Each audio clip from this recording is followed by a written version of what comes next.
Hey, I'm Tim C. Hey, I'm Landon Blank. You're listening to Hacking Concrete.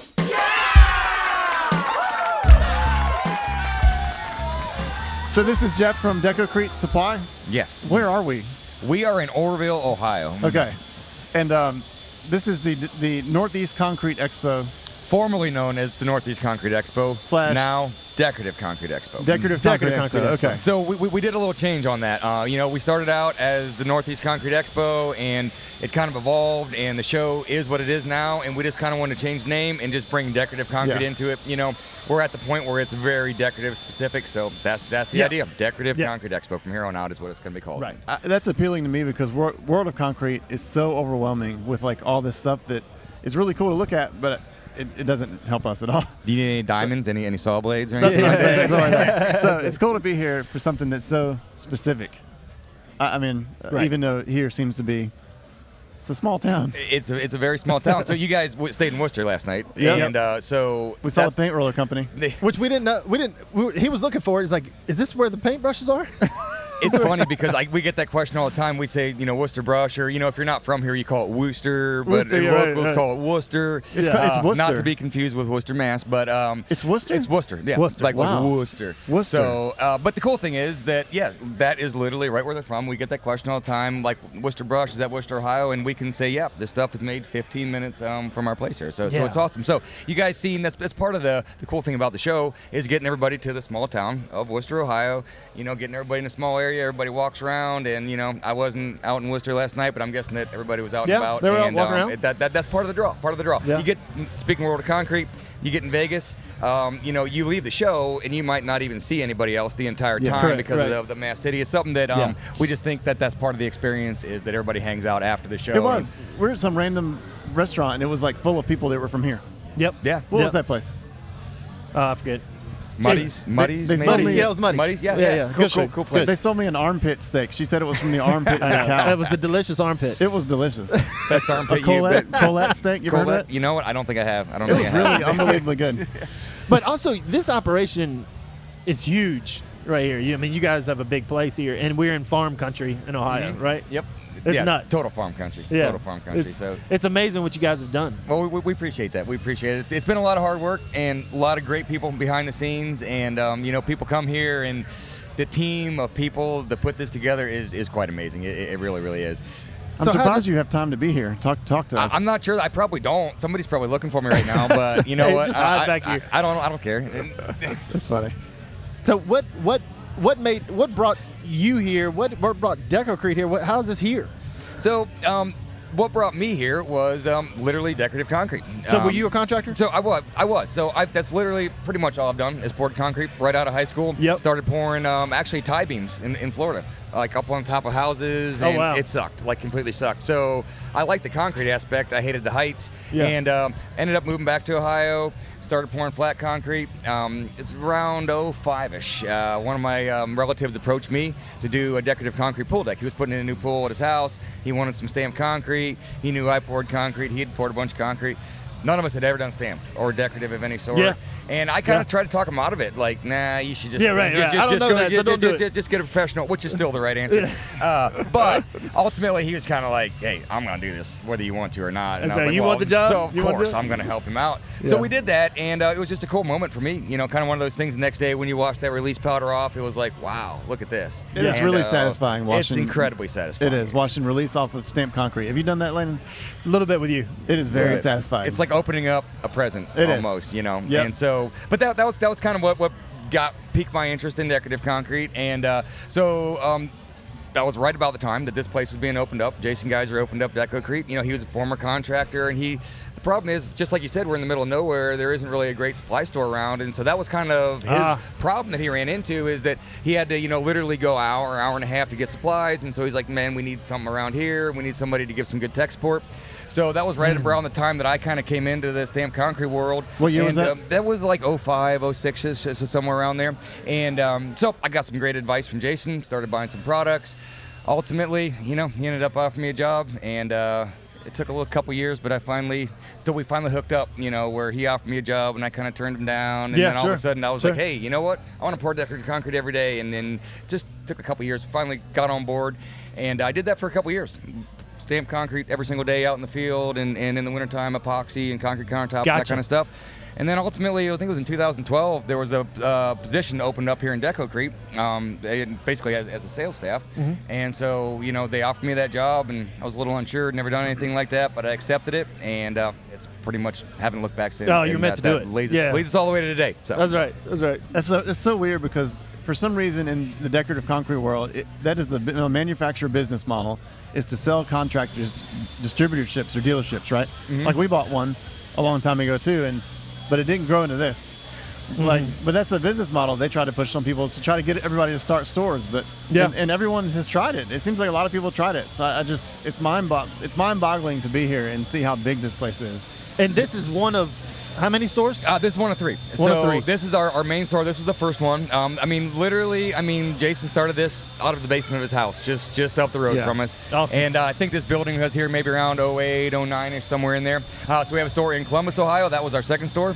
And we have a store in Cleveland, Ohio. That was been there for about 5 years. And we're going to be opening more stores. Honestly, our goal is, over the course of the next 10 years to hopefully open up at least 5 more stores, like every other year. So Love the vision. maybe even somewhere down south, closer to you guys. Yeah, that'd be fun. It's a good spot in Virginia. Is there? All right. Well, we need to talk about that. So. That's cool though. I mean, so Jason, did he do both for a while? He did. And again, this is part of the challenge, this is why a lot of times it doesn't work for people, because, you try to sell supplies, but you're also contracting. And so nobody really wants to buy from their competition. And so that's where things get a little bit muddy. Yes. And Jason was always, from day one, and I'm talking about from a customer standpoint, because at this point I was the customer. And Gotcha. I can tell you literally, I remember a job that was right in our backyard, because I'm from about a half hour south of here. And I remember Jason, he called us up and asked us, said, hey, are you guys bidding this job? It was a nice big job, 10 minutes from our shop. We said we were bidding it, and he said, okay, then I'm not going to touch it. And so he's done that over and over again, and that is a lot of the reason that it worked. And so he did both, but he was very careful about it and never competed with his customers. And now, it's probably been literally 7 or 8 years since he's been out contracting, doing jobs. Pretty much Patios for Patriots is his concrete that he pours now. So. And what is Patios for Patriots again? So it's a nonprofit organization, and again, it was founded by Jason, and it was a way to just give back to veterans. We really, really believe strongly in the military and what they do for this country, and how much those guys give. Awesome. Jason just really wanted to give something back. So what do we do best? We pour decorative concrete. So how can we help? On that end of things. So it's basically an organization that people nominate a veteran. And there's a selection process. There's a whole committee for Patios for Patriots. So they'll select the veteran that's going to get the patio. We show up, start digging out, start doing everything. Contractors involved, concrete gets donated 100% free of charge to the veteran itself, and it's just a really, really cool thing. And if you guys go to PatiosForPatriots.com or to the YouTube channel, because there's a couple of videos that are just awesome. If it just tells you the whole story if you just watch a couple of those videos. Now, does the beverage trailer come with every time? It doesn't come every time. It doesn't. That's the once a year thing. Normally, there's just a cooler. I got you. There's a trailer in their tent. There's a trailer downstairs in the tent. It's a beer trailer. Yeah. Now that's just something we run for the couple of days. So we would love to say that comes with every job. I always wondered about coming to this show, and we never made time to do it because we always go to World Concrete. This year is unique because that was canceled. Yep. So we made time for this year because we like to do one of these a year at least.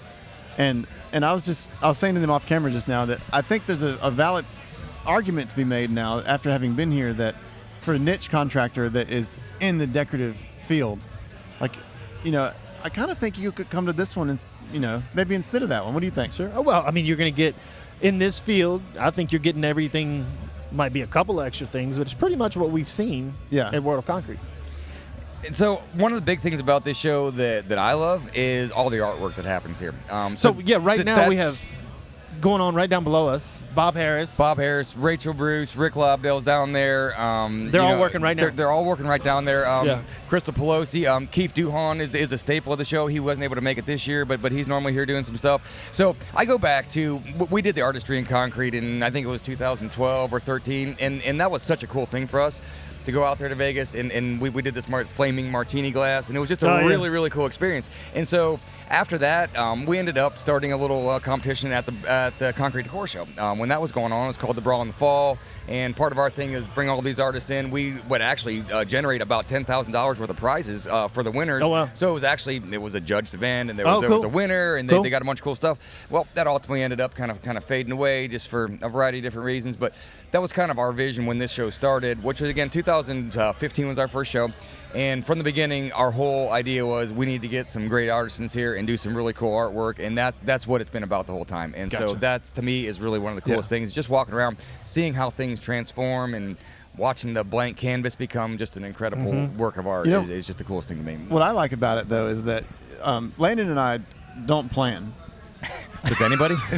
Okay, so when you go to World of Concrete, hence that you didn't hear from us for 2 days before getting here. Right? Exactly, and it was probably the same for me. It's like, oh geez, where's Jeff? Like, so the negative that comes, the big negative that comes along with that is that when you go to something like World of Concrete, everything sells out. All these tutorial things sell out. I really like that we can just walk down there and walk up to all these. There's an epoxy floor, an overlay, and a countertop being poured right in the same room, and you can just walk right up to it and talk to the people that are doing it. It's way different than the seminars that we've been to in other places. Completely different, and these people are so welcoming to interacting, and that's also part of the thing is, the people that we bring here are people that are going to really interact with the crowd, and that's kind of the whole idea. Sure, yeah. I saw this guy last night at the pre-party, and he was just he looked kind of tough, and he was covered in concrete. His face was covered in concrete. Did you see that guy? Yes. You guys have got to be talking about Josh Russell. Yeah. You've got to be talking about Josh. I realized that after the fact that's who that was, is I know the name, and I've seen him on the internet, doing these crazy things. Yeah. But he was like eating supper last night, covered in it. Yeah, so sometimes he'll literally just do the war paint, he's got it all over his face, and you wonder did he just rub it on there? Did he get on there? But a lot of energy that Josh brings to the show, and man, what an incredible vertical artisan. I mean, just amazing what he does. We actually, the first year that he came to the show, we brought him here to do GFRC. He actually made a life-size Boba Fett, actually like a. Where's that? What's Boba somewhere Fett? back to from Star Wars. Oh, we gotta go find that in the warehouse. I haven't seen that. No, it is back there somewhere, and so we brought him here for that because we had some other people doing some vertical concrete, and he did a great job with the GFRC. But then the next year there was a need for vertical stuff, and man, he is just knocking it out of the park up there. A lot of guys, they'll mix up a little bit of mud, throw it up, something like what you see behind me here. This guy is out there with a shotcrete pump doing our entire side of the building over there. Yeah. It's nuts what he's building out there. And what would you call that in the industry? What he's doing? Vertical concrete, but it was I would call it hardscapes, I guess, in a way. But I don't even know if I have a term for it, to be honest with you. Who did the little foyer downstairs with the rock wall with the wooden beams in the ceiling? Oh, that was actually Dion Battles and Jeff Kurt, and they're actually down there right now messing around with some more stuff. That's amazing. That stuff, I'll play a clip, is mind-blowing. Like the stuff that's finished, once you see it finished, you would never, unless you're really observant, you would not realize it was concrete. No, not at all. We get people in there all the time, and they start looking there like, wait a minute. That is it's concrete. Impressive. It really is. It's really something. It's also it's really cool to see the different styles of the different artists. And speaking of Jeff Kurt, I see him walking through right there. So I have always said, when it comes to those wood beams, I mean, Jeff Kurt is the guy. He makes the best wood beams, and so he's got a style, and Dion's got a style, and Josh has his own style, and it's just really cool to see all that stuff come together. And that's one of the coolest things for me. So cool. And then there's a stamped concrete guy outside. So Emil Guerra, and anybody who, isn't aware of Emil's work, man, get on Facebook, look him up, because he's just really one of the highest end stamped concrete guys in the country, really.